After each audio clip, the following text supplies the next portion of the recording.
यही बड़े गावत रहे कहा अरे गोरे गोरे गाल यो ठावा पे यो ठलानी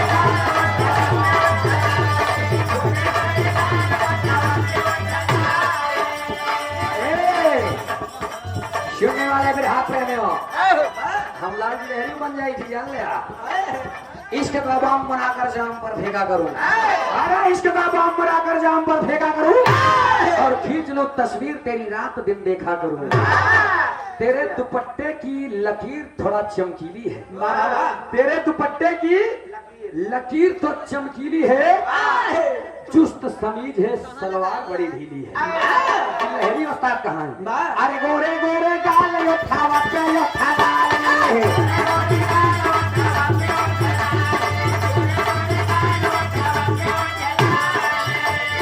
केहू के साली केहू के घरवाली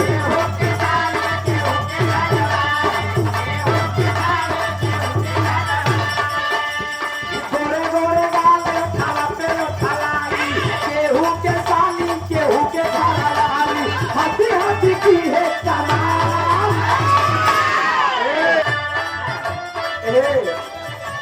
हम जल्दी नाचित नहीं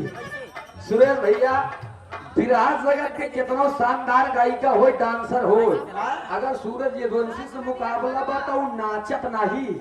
लेकिन आज प्रियंका तू नाचे है तो हम तो का रोकबो न कर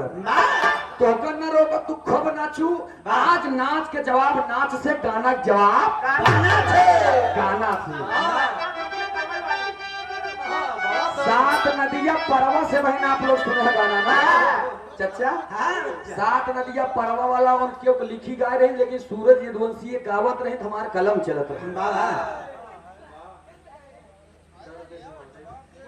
और ये सम्मानित से आप विजय यादव समाज सेवी बीडीसी प्रत्याशी विष्णुपुर कला 21 रुपया पुरस्कार अच्छा अच्छा अरे तोहरे रौनक बा तोहार और दादा के हमारे दादा आज बंसावली सुनत रहे बंसावली दादा मुकदर माजत रहे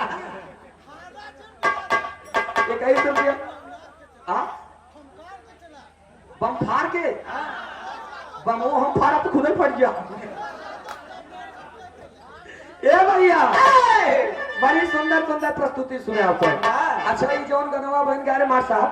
तनी एकर जवाब ले लेता हूं भैया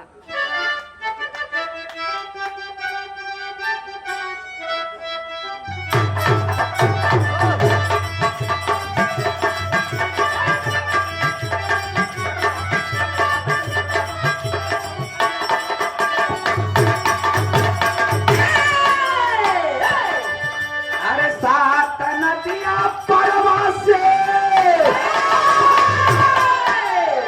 देखा प्रियंका तोहार नाले में दाना दे चलत है समारोह का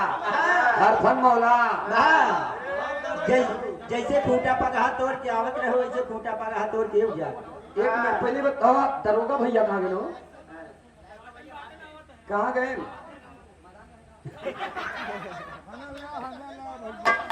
आवा काका काका वाला ले पापा से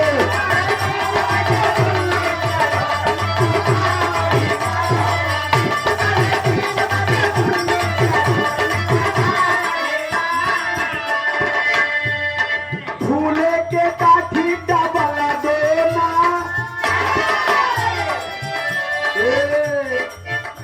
अरे फूले के काठी डबल देना तोरे लागे न प्रियंका नजर तो ना झरवाइला झरवाइला ये कोरिया नजर लागी झरवाइला झरवाइला ये कोरिया नजर लागी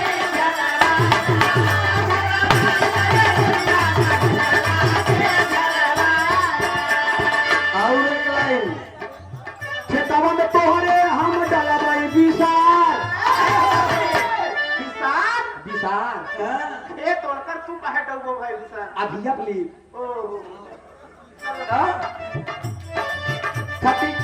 खेतिया में तोहरे हम डलबई विशाल ध्यान है खेतवा में तोहरे हम डलबई विशाल गोरी जामई न जामई जाने किस्मत तोहार साढ़े 3 बजे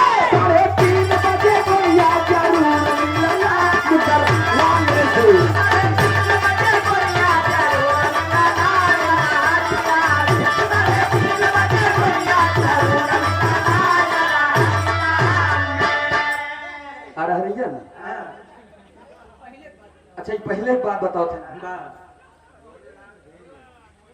गोरेलाल धीरगन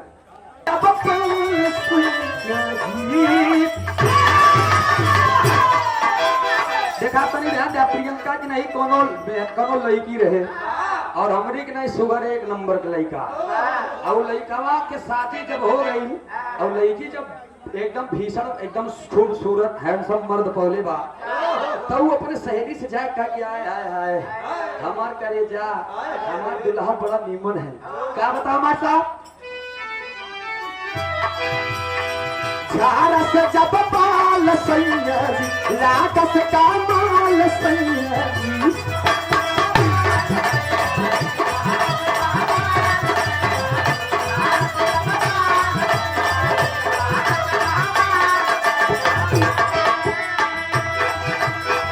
झारस जब बाल सैयदी लागस का माल सैयदी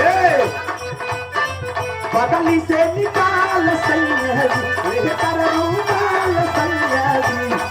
पाटरकारी है डोले है पाटरकारी है डोले है नदिया के पीछे जैसे नैया डोले वो सही बरसी डोले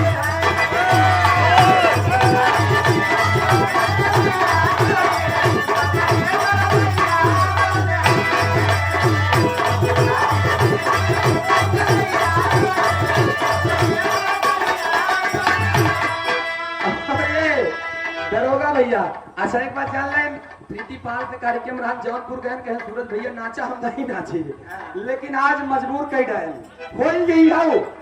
आज अगर मेरी बात का चर्चा रहे कि सूरज भाई हर कार्यक्रम में हर मुकाबले में आप नंबर 1 आते लेकिन डांस में हार जाते हम कहे कई जगह बेइज्जती साहब चूड़ा यही कहे